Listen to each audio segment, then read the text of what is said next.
Vamos con la charla de todos los jueves con Vinicio Limón, el líder de la Central de Trabajadores de México, la CTM, en el estado de Morelos. Jorge Espíndola, ya lo tienes en la línea. Buena tarde y adelante con Vinicio, por Muy favor. buenas tardes, doctor Marcos Pineda, auditorio de este espacio de periodismo trascendente. Pues ya tenemos, como todos los jueves, la charla con el dirigente estatal de la Confederación de Trabajadores de México, Vinicio Limón Rivera, que hoy nos tiene un tema muy importante, que es acerca de los dictadores. Vinicio, muy buenas tardes, gusto saludarte. Hoy tu tema es los dictadores. Hoy tu tema es sobre los dictadores. ¿Se refieres en alguien Gusto en en saludarte especial? a ti, gusto en saludarte a ti y a tu auditorio. Mira, el tema es sobre las dictaduras en América Ah, Latina. bueno. Creo que esto es importante que tu auditorio tengamos un mayor conocimiento qué es lo que ha ocurrido en estas dictaduras, y te voy a citar a los dictadores más recalcitrantes que ha habido en varios países de América Latina. Y bueno, nada más para hacer el análisis, puedo decirte que todos estos países, antes de esas dictaduras, eran países con una riqueza impresionante. En Argentina, bueno, estuvo la dictadura de Jorge Rafael Videla del 76 al 81, donde hubo muertes, las mujeres de las Madres de Mayo, que se llama, que es una manifestación que hasta la fecha sigue habiendo, que hubo cientos de muertes, miles de muertos en la época de Jorge Rafael Videla en Argentina. Luego en Paraguay con Alfredo Stroessner del 54 al 89, que también fue otra masacre y es una de las dictaduras más largas que han existido en la historia de Paraguay y de América Latina, donde también fue una serie de destrozos y de abusos en estas dictaduras. En Bolivia del 71 al 78 estuvo Hugo Basner, que bueno, también fue un dictador con una serie de violaciones a los derechos humanos increíble. Y bueno, en Nicaragua no se diga. Anastasio Somoza y familia desde el 37, desde 1937 a 1979, estuvieron la familia Somoza gobernando Nicaragua con una dictadura impresionante, miles de muertos. Y bueno, la revolución sandinista la encabeza Daniel Ortega. Daniel Ortega sube al poder en 1979 y hasta la fecha, nuevamente, Nicaragua sigue en una dictadura con Daniel Ortega.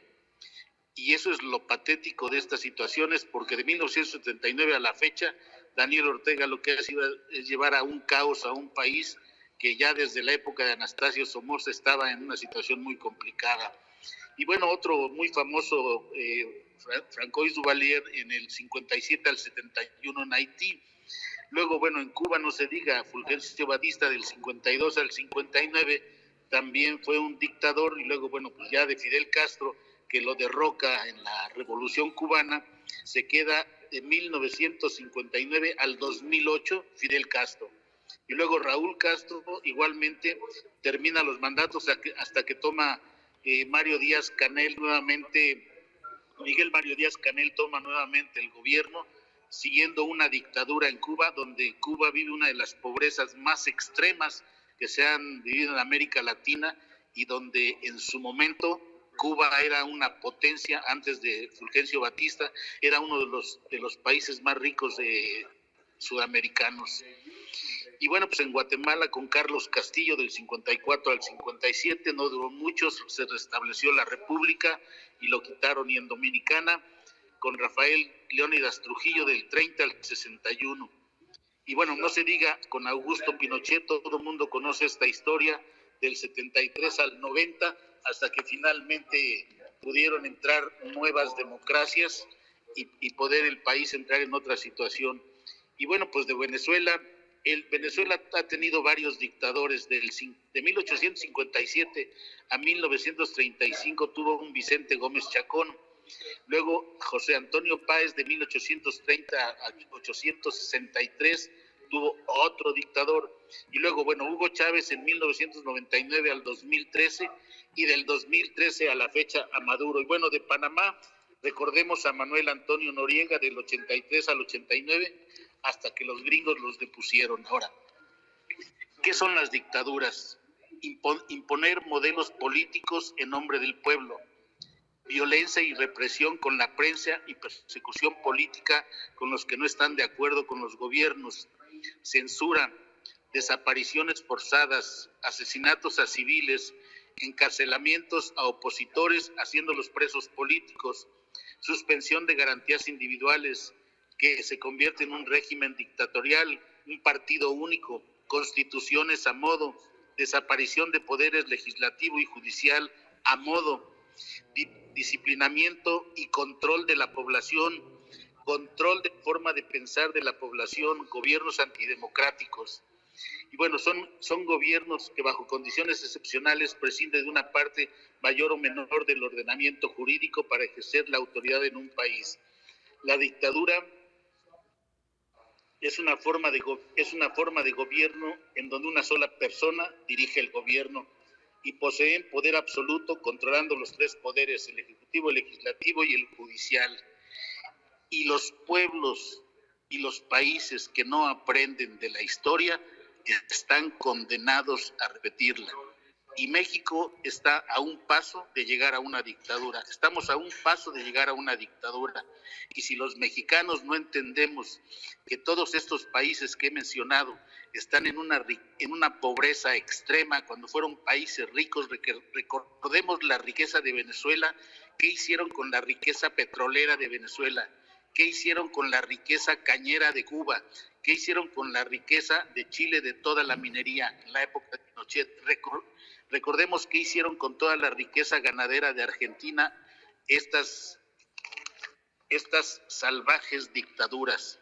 Y lo repito, si hay una similitud con lo que está ocurriendo en este país, que no nos extrañe que México sea la próxima dictadura en América Latina si los mexicanos no reaccionamos tratando de defender a las instituciones, la Constitución y la democracia en este país.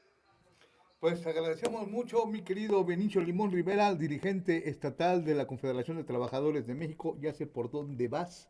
Me acordé de una canción del Tri que canta Alejandro Lora. Y bueno, pues por ahí mejor la dejamos. Gracias, te agradezco. Un abrazo mucho. A tu auditorio. Te agradezco mucho, Benicio Limón Rivera, dirigente estatal de la Confederación de Trabajadores de México. Ya escuchaste, doctor Marcos Pineda, regreso contigo. Es muy interesante porque sin duda de donde podemos abrevar la experiencia de lo que ha acontecido en las distintas naciones que componen Latinoamérica, pues es de la historia, ¿no? Y de la historia de sus gobiernos. A mí me gustaría agregar una reflexión a lo que ya comentó, con otra información, con datos históricos, Vinicio Limón. Bueno, pues aquí también padecimos durante muchas décadas, durante 7 décadas en términos generales, ¿no? Y, una especie de dictadura, un gobierno autoritario, aunque no de una sola persona, sino de una élite en el poder. Un gobierno que se basaba en el control de un partido político de corte hegemónico, es decir, que tenían bajo su control todo. En esa época en donde, pues como con Díaz Ordaz, Luis Echeverría, José López Portillo, algunos de los anteriores también, pero ellos son los más representativos, ¿no? De ese populismo que tenía bajo su control todo o casi todo. Cuando se decía que ser presidente en México era como ser Dios por 6 años, o sea, era el todopoderoso y todos se sometían, todos los poderes, todas las instituciones estaban sometidas al control del poder ejecutivo. Eso, bueno, se esperaba que terminara y tuvimos un tiempo de cambio de manos en el poder, de alternancia en el poder, y ahora pues estamos viendo una lucha otra vez de un gobierno que trata de tener bajo su control a todas las instituciones, particularmente aquellas que se les ha dotado de autonomía y que no están sometidas a los designios del Poder Ejecutivo. Pero ahí está, la lucha por el control de esas instituciones se está librando en estos momentos en nuestro país.